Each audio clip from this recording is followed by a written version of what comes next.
Hello, everybody. Lex here. Welcome back to episode 3 of The Wolf Legacy. This won't be a usual episode. This will be a transitional episode where we go from my older character sheet to my new one. My game has seen some drastic improvements lately, especially the fact now it's a grim, dark world fantasy setting. It's no longer universal.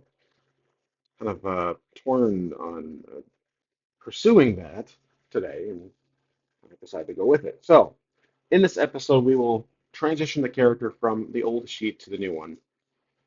There was a printing issue, but right here typically it says IL, which is inventory limit, and I will get to that in a second.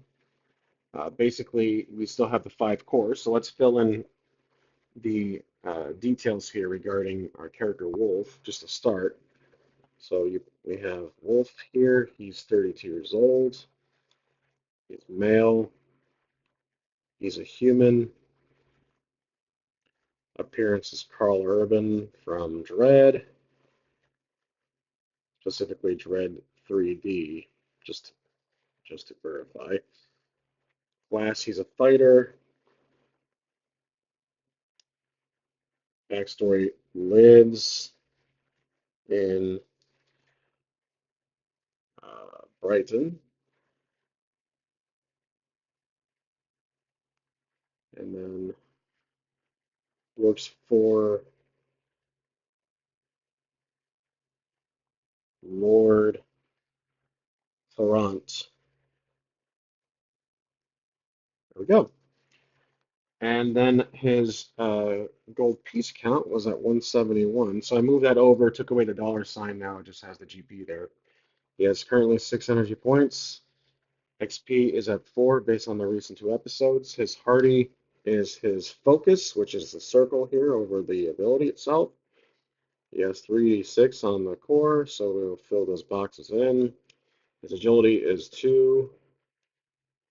His valor and optics are about the same at 2. And craft is at a lonely 1. His defense is 4. And then for inventory, oops, there we go. It's a sword, +1. He has chainmail armor,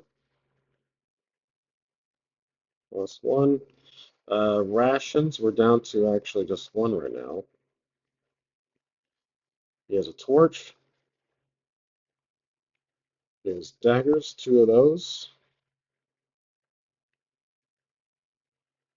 Potions, he's got 2 of those. Alcohol. Okay, so, oops, did not spell that right. All right, so there has been some changes. Let's go over. I'm going to set aside my old character sheets. I always hold on to them just in case. All right, now, defense. As it says, your starting defense is your agility core. Armor, any one armor adds to that. So he has 4 right now, based on 2 agility. Actually, that's a mistake. He only has 3. Chainmail armor +2. I wrote that in wrong, that's why. So he actually has 2 chainmail, my mistake. Okay. Now, armor can actually stack now. Before, I only had the highest rated armor counted, but now I'm going to be tracking individual pieces of armor on the person. So, with that being said, your armor limit is a new addition to the game. It is tied to your hardy course. That's how much armor you can wear at a time. That's typically filled in right there next to defense, just as a reminder. Hit counter remains the same. It's just a little more compressed right now. So HC is your hit counter. Basic details evolved a bit. For age, you roll 5d6 +10. Now that we're in a dark fantasy setting, I included some races and classes. You have human, elf, dwarf, halfling, gnome, so the pretty basic fantasy races. Appearance, classes, we have fighter, thief, hunter, pathfinder, merchant. You'll notice there's no magic users, and they'll be explained in a second, or in a few minutes at least. Your focus remains the same. That lets you re-roll any failed d6s within that roll. Inventory now has a tracker for inventory limit. Like I said, I couldn't get the graphic printed here on this gray box. It just says IL, so basically your inventory limit is equal to a Hardy Core plus 5. So our Hardy Core is 3 plus 5, that's 7. I'm sorry, that's 8. Math is not my strong suit. So we have 7 items exactly right now. Remember we talked about in a prior episode. All right, so with classes, I now have, obviously we can't do this right now because my has already been created, but as usual, I will make corrections if I see typos. You start with a torch, 3x rations, rope, 5d6 money. Uh, Now I can actually put in GP because I'm more specific now. And you basically have these 5 classes. You have a sword plus 1 for fighter, a chest plate plus 1, shield plus 1. So, um, shield, I'm going to ignore for now with my character because he has a chainmail plus 2. Thief gets a dagger, lightweight cloak plus 1, hunter bow, hunter scarf and cap plus 1, pathfinder staff, leather armor plus 1, merchant sling plus 1, no armor. So I decided to include a kind of subclass, a merchant, just for creativity and some interesting results. Try that in the future. Entry points is about the same. It just lets you reroll, but now it's equal to your valor plus 5. So I think before I had it at craft, valor is 2 for our characters. Now he has 7 energy points that he can spend, that we can spend. Abilities have been changed, kind of simplified, not much to talk about. As you gain XP throughout your adventure, you can acquire abilities. Core checks remain about the same, except I have again adjusted the race factor. I'm trying to find a balancing act on what normal should be. Right now, normal is at 2 success. So just based on the recent 2 episodes, I thought 3 was slightly too difficult to achieve. So I thought, why not just have 2? So basically, we're looking at um, you roll and you need to land on 2 5s or 1 6 to get that success you need. Combat, a few changes in terminology and I think, yeah, parties instead of factions, because factions is more of a broader term for the world setting itself. So I thought I'd just do parties, which is very traditional for D&D gamers. Let's see, nothing really changed excessively in terms of that. Everything's about the same. Defense roll, attack roll, movement. I just verify the move distance is typically within the turn action, not limited to when you're in generally exploring.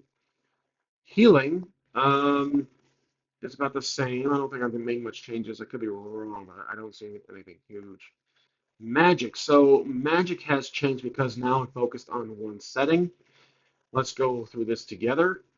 And it is very okay. Magic in Havoc 5 is very rare when used, often chaotic when their results. All magic found in the world is bound to enchanted artifacts known as echoes, which are typically found throughout the land in the most secretive areas. Typically, anyone can use an echo since its magic is isolated and not connected to the wielder. When an echo is used, the result depends on the d6 roll used in the table below. Any roll of 5 or less, the echo disintegrates and is lost forever. A roll of 6 is success, and the magic is surprisingly effective and can also be reused once again. Now, I'm debating that. Basically, they're like runes. You can hold the artifact and use the magic to summon it, and it's similar to Karen, where you can only use it once, and it just vanishes. So echoes can be used during general adventuring and in combat. Now back to this here. A roll 6 success and magic is surprisingly effective. And rolled again. I'm going to remove that.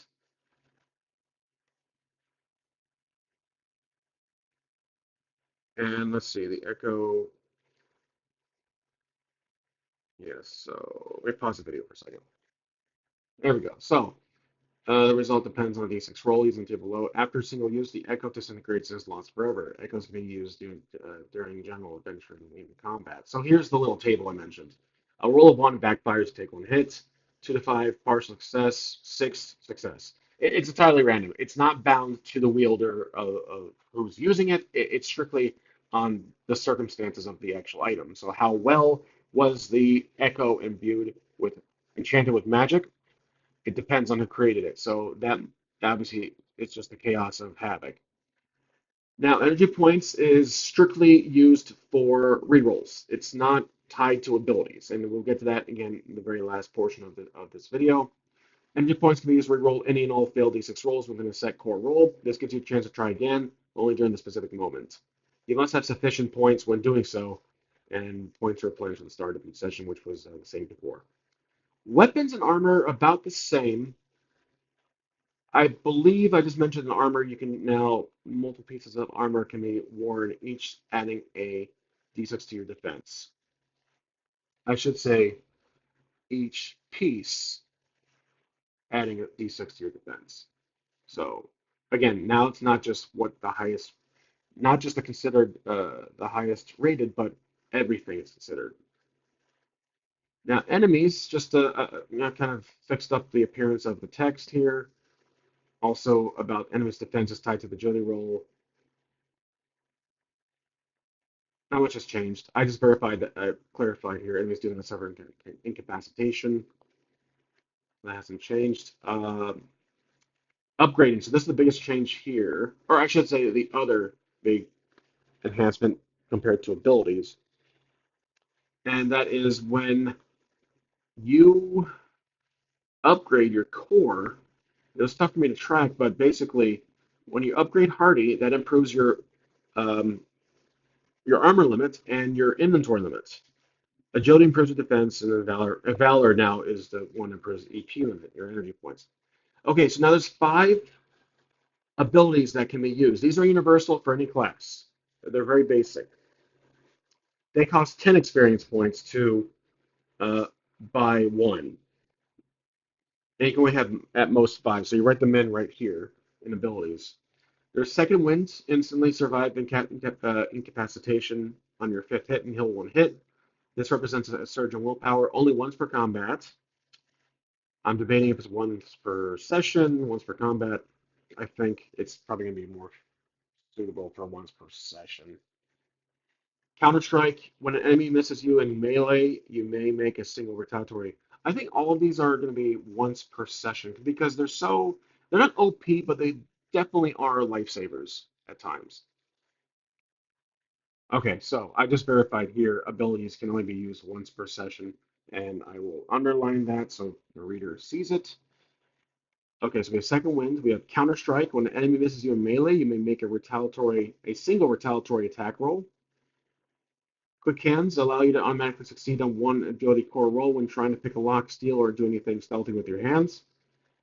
Danger sense. If you trigger a trap without noticing it, you won't take any hits. Iron Resolve gain +1 defense bonus for an entire combat round. There you go. That's upgrading. So obviously I can't do that yet. I'm 6 away. But it leaves you to decide if you want to spend 20 to first upgrade your core or buy an ability. And as you can see, I'm back to the web document because with these changes, it greatly exceeded the 2-page limit, and I'm kind of torn between having it be a in page format or web format. It will always change. I can never really settle on one style. But I think we're done converting my character over to my new character sheet. I really want to fix that IL print issue. I don't like that, but I'm be stuck with it for now. Um, that's really it. And then, of course, I can't forget to write. I'm going to track the character notes here, update that after recording. So, hope you guys enjoyed this. This was just a quick little update, nothing really more. I want you guys to be in the loop as I work on Havoc 5, which I have a tendency to work on every few months and then shelve it for a while. But if I like how it's going and working out, I will consider using it for um, a while compared to just trying other systems out. But again, I think it's making great progress. I do like the format. I like the how the logo came out. here. I like the premise, the dice pool system. I've always kind of been a fan of like low fantasy, dark fantasy settings. So just kind of used to thinking of enemies being deadly, the dead, basically. So let me know what you think. This again, we'll always see improvements, and I will continue playtesting in the next Wolf Legacy video. Thank you for watching, and I'll see you guys next time.